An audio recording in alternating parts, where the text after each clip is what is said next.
Hello everyone, welcome back to Dr. C 2000, and I would like to bring something to light that I think I've done a few serious things once in a while, but I think this is the kind of tipping point that it's kind of gotten a little out of hand. And what I'm talking about is the school shootings. And the three that I can remember, as I think you've seen in the brief silence for the first few minutes of this video, were Columbine, the Texas one, and then just recently Florida. You know, I saw bowling for Columbine, and just I couldn't believe it. I saw the Texas one was horrible, and then just to see just a few days into 28, a few months, we're not even into the end of the second month yet, and already we've got some crazed wacko shooting up a school, and I just gotta think to myself, what the fuck? What is going on with people where they think it's okay for them to do something as horrible and as sickening as that? You know? And then everybody's upset. Everybody's bringing into the question of, oh, we need to have more gun control, and oh, teachers need to be armed to the teeth. And in the end of the video, I will be putting up some pictures of defense. I will be putting up some pictures and a video of defense mechanisms that the school can use that I actually saw a little while before. And what I'm going to talk about is defense protocols, would people pay for security measures, gun control, ways to screen people, should teachers have protection and allowed to carry, and then do we want the schools to be more like an airport or Oak Ridge or Chicago public schools? And let's start off with defense protocols. After everything in the news had happened, only one of my teachers, I've gone through about my 9 classes, and only about one of my teachers only mentioned something, and I was kind of a little bit in shock and in awe at the fact that he did it, because they need to start making this more. They need to start pushing this a little more, where we need to go in case of an emergency lockdown.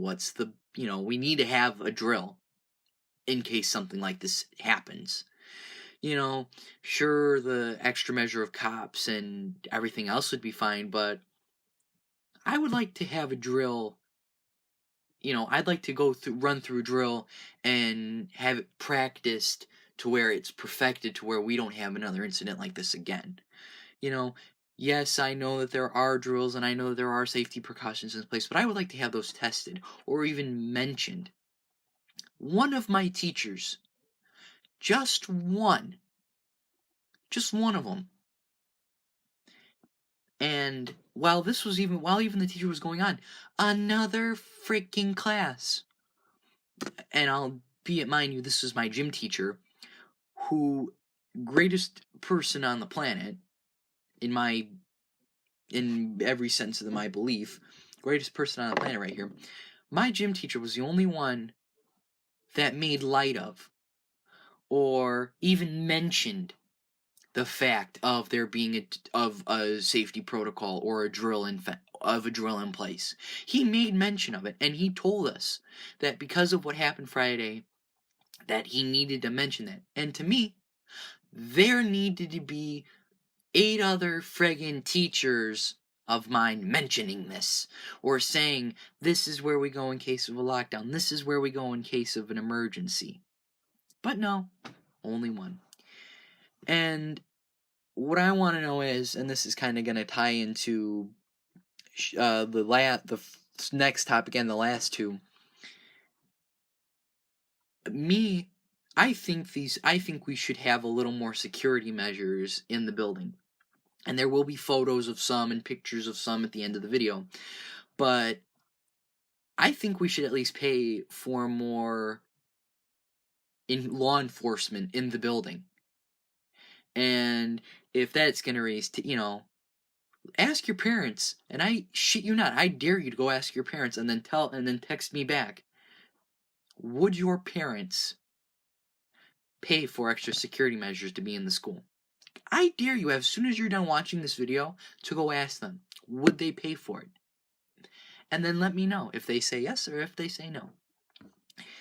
And gun control. Everybody says we need more. Everybody says we need less. Look, if you're a hunter, then that's fine. Because I can see where it's very necessary to hunt animals.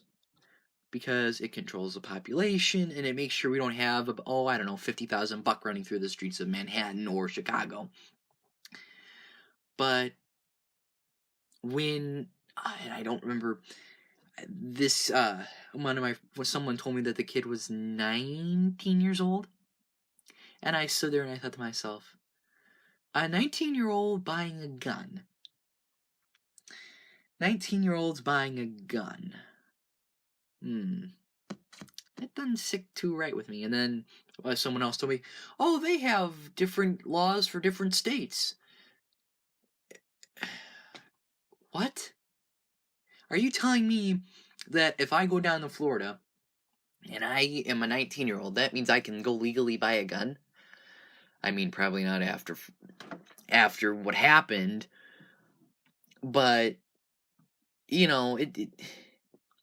me personally, there needs to be stronger background checks. There needs to be more protection on guns. And they need to know, okay, you have Tommy D. He's a normal average Joe, and he just wants to protect his family. He has no major felonies, and the only thing he's got is a parking ticket or some menial, parking ticket, or he didn't do jury duty, or some menial, or he jaywalked, some menial crime. Okay, Tommy D gets the gun. Then you have Billy Joel or Jimmy Spallone. Okay, Jimmy Spallone has 7 major felonies, has been out of jail 3 times in the past 2 months, and is wanting to buy a gun. No.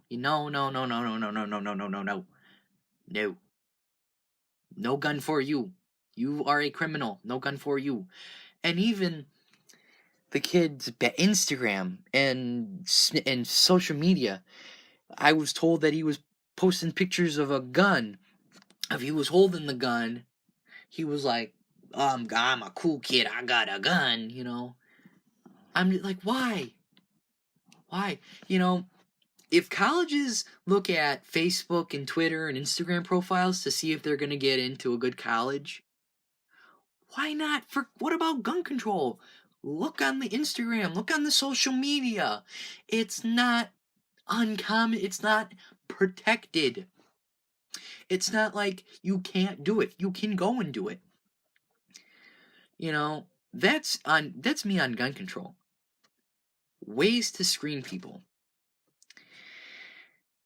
Me personally, I follow under this saying: if you don't got nothing to hide, then you don't need to be worrying about anything. And I was having a chat with someone, and they said, "Oh, you may be fine with giving up your rights and your privacy, but other people might not be." Wait, excuse me? I just want to, I'm all fine with walking through a metal detector or being patted down. I'm fine with that, because I've got nothing to hide. Like I said, I've got nothing to hide. But if you want to come back to the argument and say, oh, people's rights might be judged and people's violations might be judged, I'm like, you walk through a fucking metal detector when you go to Sears, or when you go to Target, or when you go to Starbucks, or when you go to the Gap, or when you go to Mariano's, or Steak and Shake, or Strachan Van Til's, or Julasco, you walk through a fucking metal detector every day. They've got cameras fucking posted everywhere. And some of you guys may not know this, but I think they're actually spying on us through our fucking phone cameras and through our computer cameras. So, privacy? What privacy? I mean, the government can say and do whatever the fuck it wants to and get away with it. I mean, I wouldn't be surprised. I mean, we all remember what happened with the whole iPhone scandal with the Boston bombing. That was another stupid thing. They were like, the FBI was like, "Oh, can we can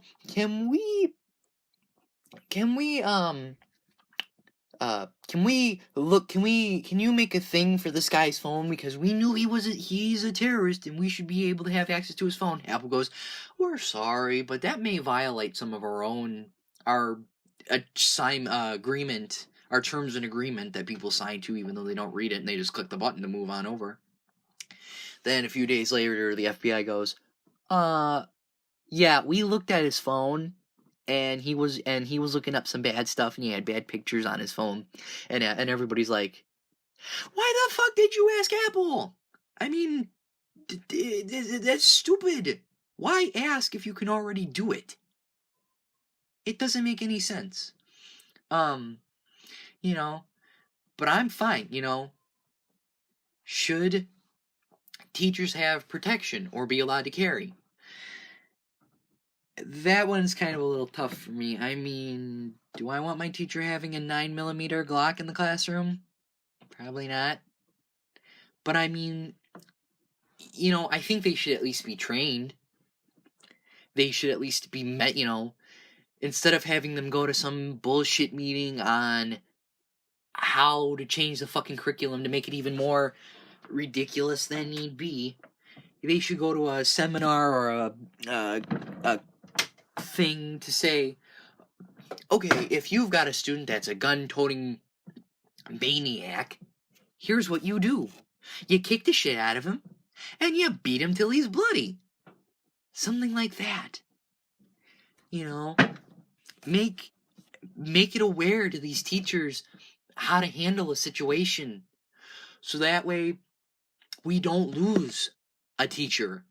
So that way we don't lose anybody. So that way we don't lose a great teacher. Or an adequate teacher. Or an okay teacher. Or a teacher that kind of pisses everybody off. I don't want to be in that situation. I never, ever want to be in that situation. So, we need to step up as a community, as a district, and as fucking human beings. We need to stop fighting over the little bullshit controversies that everybody has. We need everybody, and I'm just gonna say this because I know I don't get preaching in some of my videos, but I'm just gonna say it now. We all have opinions. We live in America, where it is the freedom to express our opinion. People may say, okay, that may not be right. I completely agree. They have the right to say that's not true and that's false. But to go out and to call somebody a bully, or to say someone is threatening or attacking someone on an issue they never even did, they probably dropped this about September or October. And even in the last week, they even apologized and they said they were wrong. And it turns out that that thing wasn't even dangerous as is, and they were wrong and they apologized for it. It's we need to drop the bullshit of people being offended and people being scared of the future. Here's a trick. Everybody's gonna get offended. I mean, hell, even people that watch this video are gonna either give it a thumbs down or a thumbs up. Or someone's gonna come back to me and say, "Oh, this was a shitty video. You shouldn't say shit like that." You know, I get it. People can be offended, but some people are just going bonkers with this. It's like, everybody's getting offended over every little thing. I did a video, and this was actually my last one. And if anyone does listen to like the last minute of these videos, I want you to go to like the last few minutes of the video before this one and watch that clip. And just for a moment, listen to what the guy says. And ask yourself if that's not what we need to start fucking doing. And, screw it, I'll just come out and say it anyway. The clip is from The Newsroom and HBO television, from season 1, episode 1. And what this guy said, and the speech is called, "America's not the greatest country in the world." And I completely agree. I just completely agree. But, that's about it. If there's any other topics, and if anybody else wants to say anything, click on that bell icon and hit subscribe for more daily videos, and leave your comments below in the comment box, or text me on Snapchat or Instagram. Dr. C out.